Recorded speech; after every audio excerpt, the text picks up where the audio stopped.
Харьков 24 февраля, как и вся Украина, проснулся от резкой боли. Дело в том, что ему была уготована новая роль. Роль пациента, который срочно нуждается в хирургической операции. По мнению обезумевшего соседа, который возомнил себя хирургом, нужно немедленно провести ряд сложнейших операций. Причем хирург-самозванец уже успел придумать им название. Это демилитаризация и денацификация. И вот утром 24-го, надев на свои кирзачи-бахилы, а камуфляж прикрыв грязным белым халатом, чокнутый хирург начал пырять пациента скальпелем. Куда попало, без разбора. Обезумевший лжехирург думал, что Харьков, в котором проживают 70% русскоговорящих людей и 30% этнических русских, будет безумно рад этой операции и встретит светило медицины с распростертыми объятиями. Однако этим утром что-то пошло не так.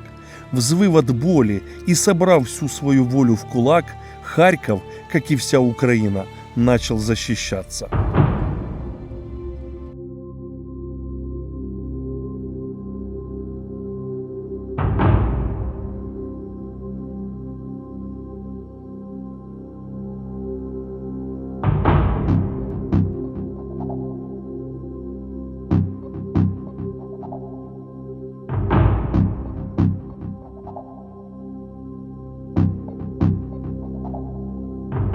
Итак, несмотря на то, что в центре Харькова практически идет обычная размеренная жизнь, когда вы въезжаете сюда, ближе к Салтовке, здесь картина меняется полностью. Здесь, где на окраине за окружной, а до окружной здесь осталось несколько километров, здесь идут активные боевые действия. Работают реактивные системы залпового огня, работает артиллерия. Здесь коммунальные службы абсолютно ничего не делали, не убирали. И, соответственно, внешний вид здесь абсолютно другой. То есть здесь стопроцентное ощущение войны. Стопроцентное. Оборванный линии электропередач, оборваны троллейбусные троллея. Все это лежит на земле, все это разорвано, размотано. Вот слышны, мы сейчас слышим отчетливо звуки артиллерии. Повернем направо, а потом попробуем проехаться ближе к передку. На домах очень много повреждений, большое количество попаданий было именно по обычным жилым домам, большое количество квартир сгорело, сгорели прям стояки целиком, на улице стоят поврежденные, уничтоженные осколками автомобили, которые, кстати, никто не трогает, не разворовывает, хотя, опять-таки, по Харькову было очень много случаев мародерства. Справа от нас полностью размотанная в хлам автостоянка с поврежденными автомобилями, с поврежденными зданиями. Вот опять отчетливо слышно звуки работы артиллерии. Что-то летит сюда, что-то летит от нас. То есть сейчас по состоянию на 27 апреля у нас есть два разных Харькова. Харьков, который живет, который старается прийти в себя, который старается начать все заново, и Харьков, который мертвый, который просто засыпан следами военных действий, который просто-напросто превратился в мертвый город, если хотите, в Припять. Однако мы точно знаем, что люди здесь живут, здесь живет достаточно много людей. Часть людей, которым некуда было переехать, переселились в станции метро, которые жили очень близко к передней части фронта. Мы знаем точно, что район Пятихатки полностью был отселен, и там сейчас ни живой души. Хотя при желании туда поехать можно было, но СРТшники еще не полностью сошли с ума.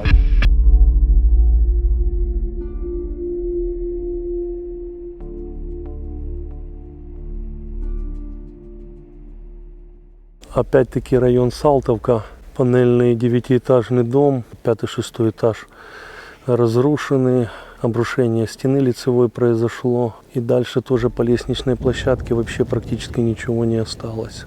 Вот таким образом выглядит теперь лестничная площадка. Справа немножко хорошо виден стояк отопления, все батареи как один на месте.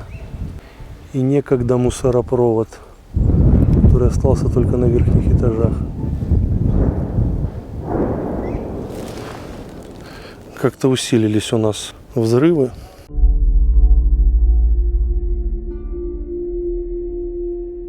Улица Бучмы, 36.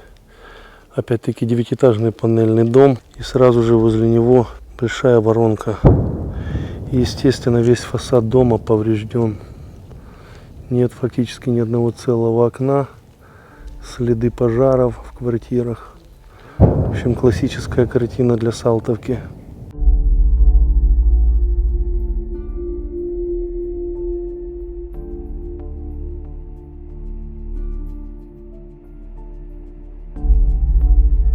И опять-таки классическая картина для многих районов, где были боевые действия. Абсолютно невозмутимый КТ. Кс-кс.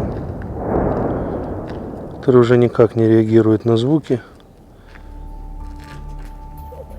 Итак, сегодня наше обмундирование выглядит несколько иначе. Почему? Потому что мы находимся в непосредственной близи от боевых действий. А точнее, это город Харьков, район Салтовка. Вот. Справа от меня то, что осталось от девятиэтажного панельного дома. Здесь на фасадной части есть большое количество следов попадания то ли артснарядов, то ли еще чего-то. Ну, скорее всего, артснарядов.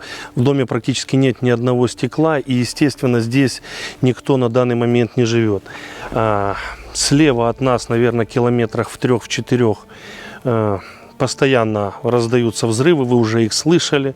Идет, как нам сказали, арт-дуэль. Наши против российских фашистов. И глядя на то, что они сделали с жилыми кварталами в городе Харьков, точно так, как и в других городах, по-другому их назвать нельзя. И я думаю, мировая общественность рано или поздно зафиксирует это понятие, это определение по отношению к армии Российской Федерации.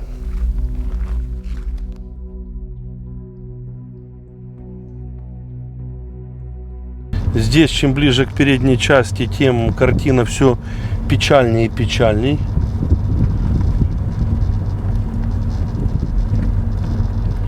Здесь уже полностью все разрушено. Здесь реально катастрофа. Здесь полный Здесь реально полный выгоревшие деревья, полностью разрушенный рынок, брошенные машины, полностью разрушенная остановка, магазинчики. Все это сгорело дотла. И вот здесь уже прилеты очень близко. И, кстати, вот судя по следам, ехать нам уже дальше практически невозможно, потому что все засыпано осколками. Здесь, конечно, лютая дичь.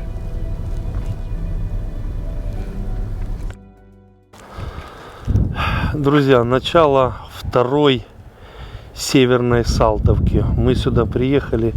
Здесь не убрано. Здесь реально сейчас идут практически боевые действия. Мы отчетливо слышим постоянно взрывы артиллерийских снарядов. И, естественно, коммунальные службы здесь не работают. К счастью, блокпост, который ограничивает въезд сюда, не работал. И мы сюда смогли спокойно заехать. Но здесь постоянно что-то взрывается. Постоянно чего-то здесь взрывается. Еще раз. То ли это отлет, то ли это прилет. Непонятно. В стороне, вот там вот где-то в километре идет пожар. Правда, сейчас дым стал поменьше.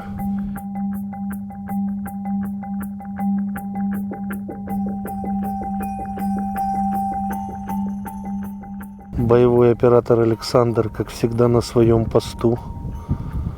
Сегодня я ему ассистирую. Естественно, Салтовка — это спальный район. Здесь огромное количество девятиэтажек, десятиэтажек, высотных зданий, новой, старой постройки. Естественно, здесь были продовольственные рынки, вот все, что от них осталось. И, насколько мы понимаем, несмотря на такую высокую активность здесь, на то, что здесь фактически идут боевые действия, здесь живут люди, которые не могут отсюда уехать. Ух ты, мать! Четко видны на многих этажах следы пожаров. Здесь их просто десятки. Очередные выгоревшие квартиры на верхних этажах. Очередной взрыв. Еще следы пожара.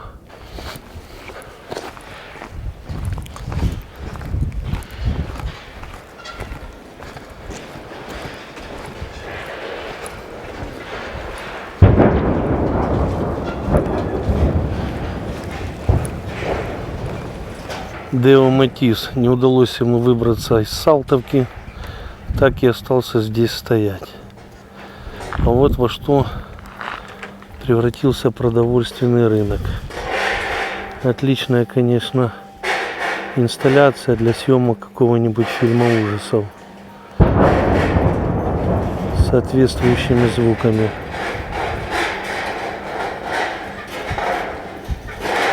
На тротуаре четко видны воронки от минометных обстрелов, скорее всего. Ух ты! Это была либо система ПВО, во что хотелось бы очень верить. Попадание, опять-таки, высокоэтажное жилое здание, стены разрушены, перекрытия обрушены и опять-таки следы пожаров во многих квартирах.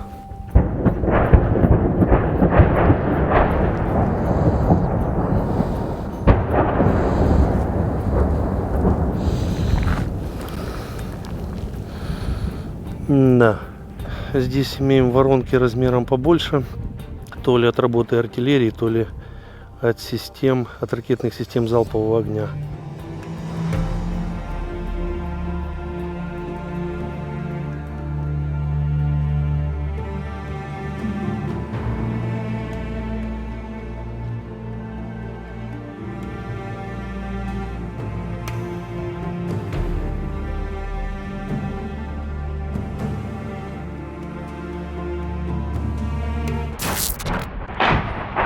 Вон рядом, пацаны.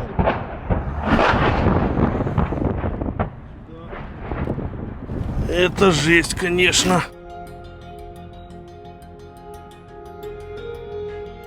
Это было жестко.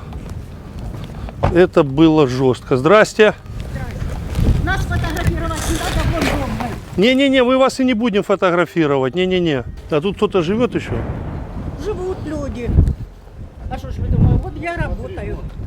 Я работаю.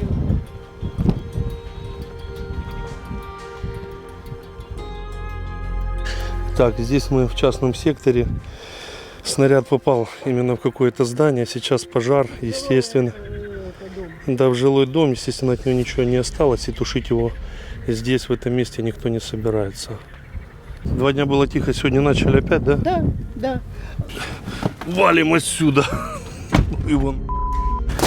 Потому что последняя, короче, канонада была как-то уже очень очково. Ну, тут по прямой рядом. Да, рядышком. МЧСники, красавцы, похер на обстреле, поехали, пацаны, тушить.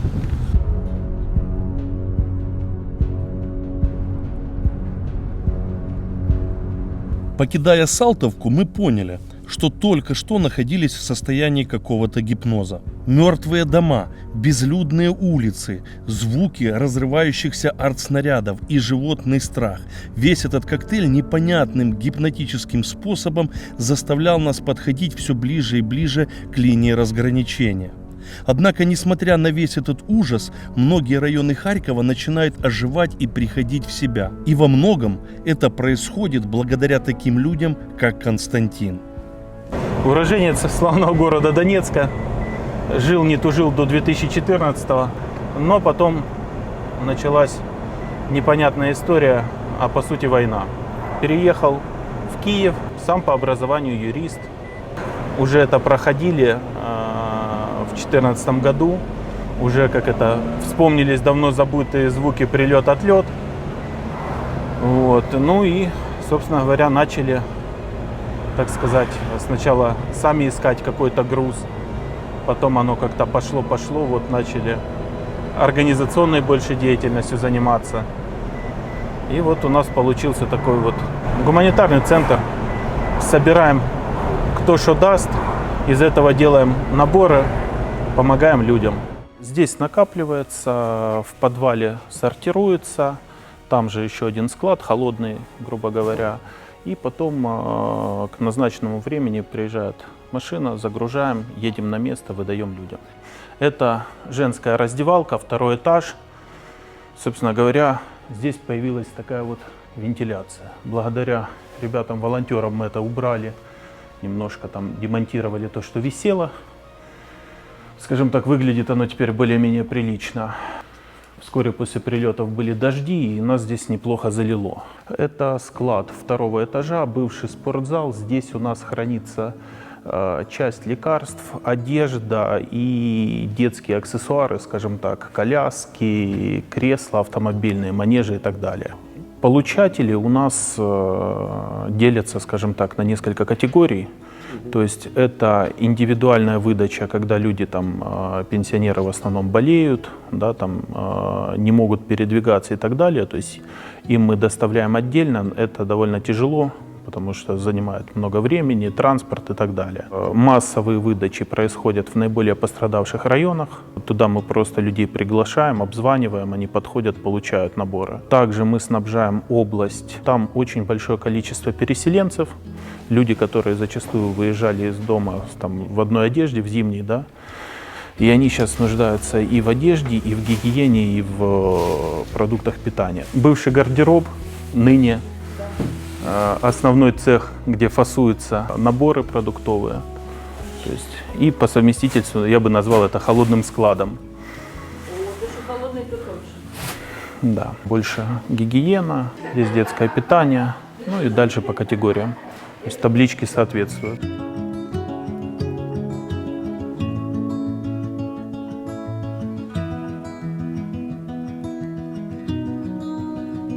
Грубо говоря, мы приехали на массовую выдачу.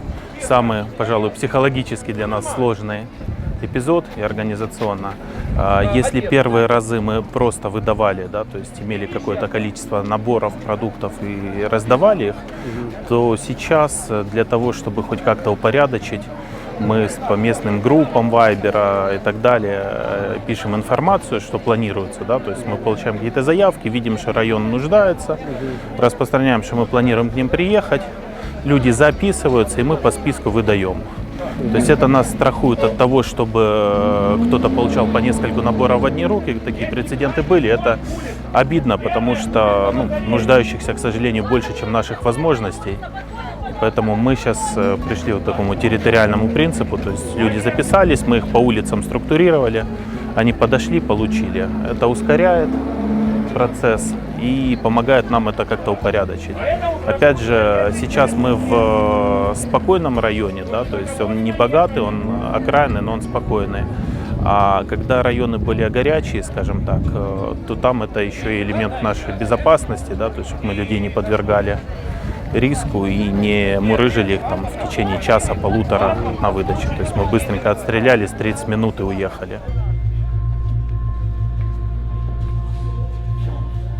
После начала войны далеко не у всех харьковчан была возможность покинуть пределы города, и часть горожан вынуждена была переселиться под землю.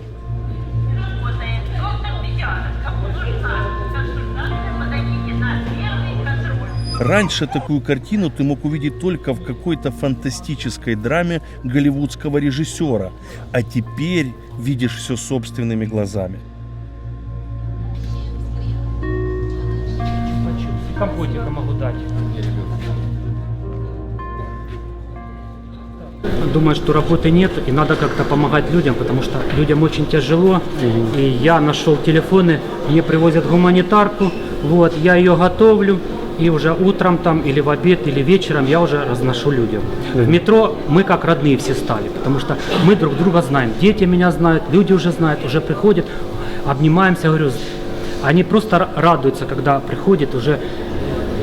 Людям очень тяжело, поэтому я решил благородным делом заняться и думаю, что каждый, который здесь находится, человек должен помогать.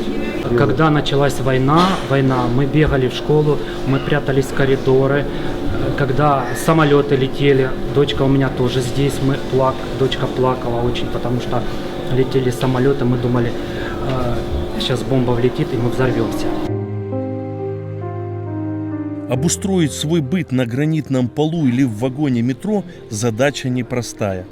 Однако инстинкт самосохранения помогает приспособиться к любым условиям. Вот, например, библиотека. А так выглядит выставка картин. Закрытый клуб по интересам. Или, например, учебный кабинет. А вот и бесплатные процедуры по снятию стресса с лучшими мохнатыми специалистами. И все это реальные будни сегодняшнего Харькова.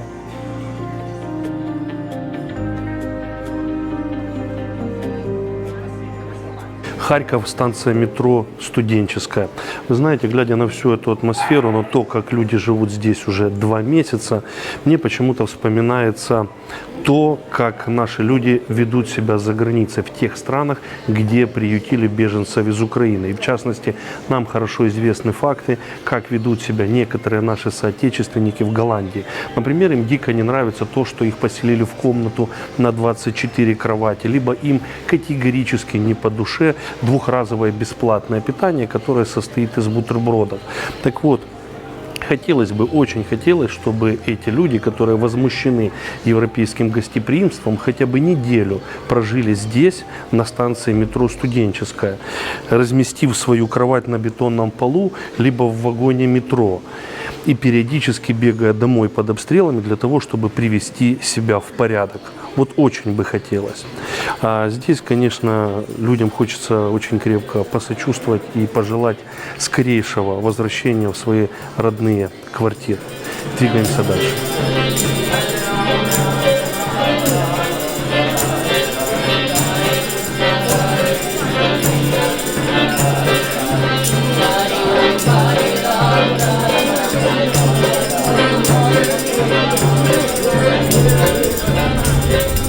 — 24 числа я был здесь, и 25 числа я был здесь. Вот.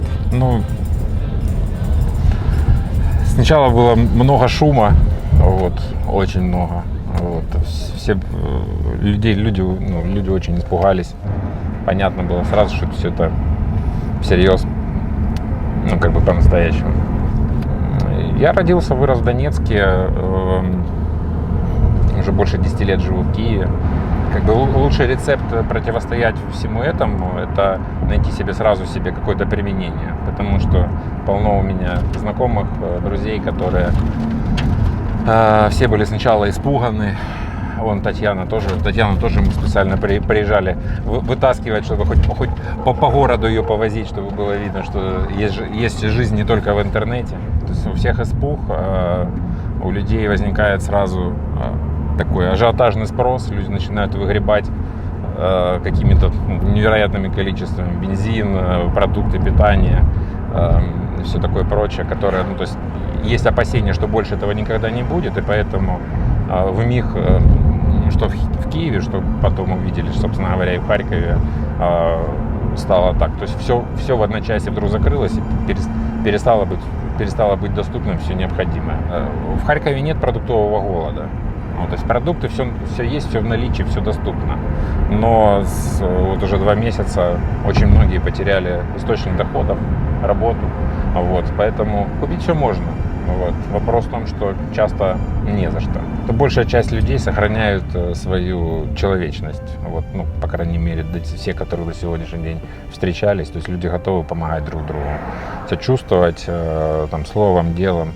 Когда проходишь посты, особенно то, что касается там, где стоит территориальная оборона, то есть там, где стоят местные жители, вот, говорят спасибо. То есть ты видишь, что ты делаешь то, что людям действительно нужно. Приходят периодически люди собирают сами посылки просто. Вот все, что есть. Даже не важно, ну, насколько оно востребовано, то есть какая-нибудь там 2-литровая пустая бутылка из-под Кока-Колы, в которую налили там подсолнечное масло, ну, явно свое, какой-то кусок своего сала. Вот. Ну, я уверен, на чистого сердца все люди собирают.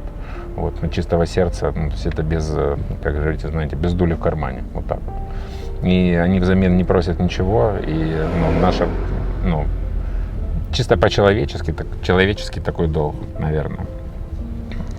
Если кто-то уже что-то собрал, то это нужно доставить тому, кому это нужно сейчас в первую очередь. Морально тяжелый случай – это понимание того, что это настоящая война, вот, что здесь гибнут люди. Одно дело, когда гибнут солдаты, это одно, а когда страдают мирные жители, причем в своих домах, в своих машинах, мы такое видели здесь на улицах. Вот это такая высшая какая-то несправедливость. Без 5:05 я сама почему-то встала, лежала минут 10, потом услышала звуки. Ну, и я не понимала, что это. Я начала писать всем своим знакомым, что это. И каждый мне пишет, это началась война. Был шок. Я не понимала, что мне делать, как себя вести. Потом где-то часов в 11 позвонил Женя. Сказал тоже, что ты не волнуйся, все будет окей. Самое главное, не паникуй.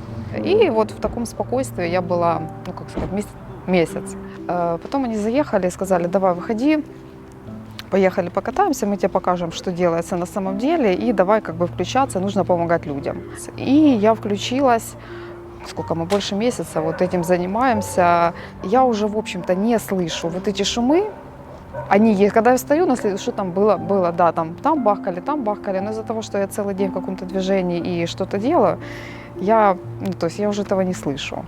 Когда за 80, и ты пытаешься, что-то им даешь, но ты понимаешь, что это не все, что им нужно. И вот это как бы самое болезненное. Все остальное, мне кажется, мужчины могут помогать, женщины тоже могут помогать, то есть себе найти какое-то занятие. А эти люди, они сидят и ждут, когда им чем-то помогут, и когда закончится война, и будет тишина.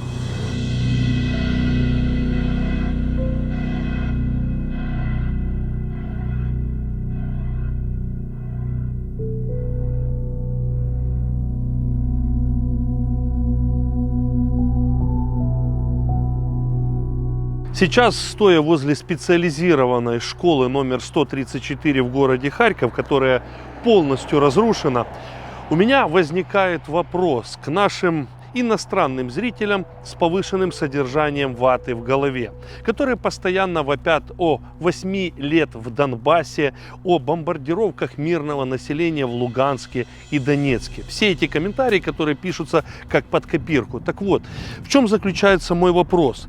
Скажите, пожалуйста, иностранные зрители, а почему же тогда в русскоязычном Харькове на протяжении этих же 8 лет никто никого не бомбил и никто никого не убивал?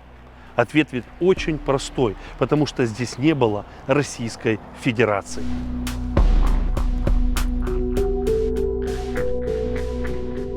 На данный момент мы находимся на Холодной горе, и за моей спиной отчетливо видны результаты работы высокоточного оружия Российской Федерации. И как результат разрушенное пятиэтажное жилое здание, разрушен торговый центр, разрушен продуктовый рынок. С 24 числа я почему-то думал по теории вероятности, что в городе Харькове очень много домов. И почему именно в мой дом попадет, я просчитался. Вот, вышел на балкон покурить и случайно уронил зажигалку и нагнулся за зажигалкой. Если бы я свет не зажигал на балконе, это было темно, это между 23-24 часами вечера.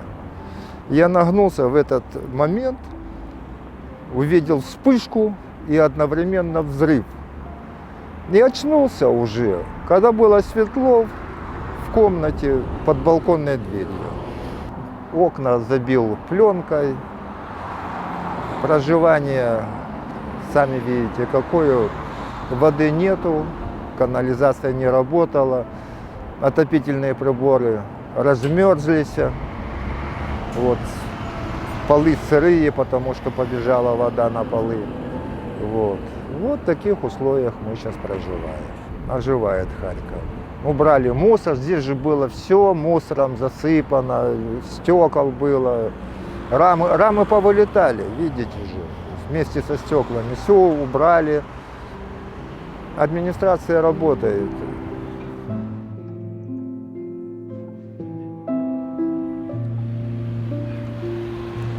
В отличие от других городов, где мы уже успели побывать, в Харькове до сих пор идут боевые действия на окраинах города, и целые районы непригодны для нормальной жизни. Однако, несмотря на это, Харьков оживает. Харьков приходит в себя, Харьков зализывает раны.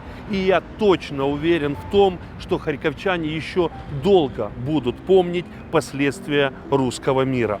Друзья, команда Sumo Racing Team отправляется дальше по Украине. Мы обязательно вам покажем еще много чего интересного и, к сожалению, не совсем приятного. Огромное спасибо, что вы нас поддерживаете морально и финансово. Скоро увидимся.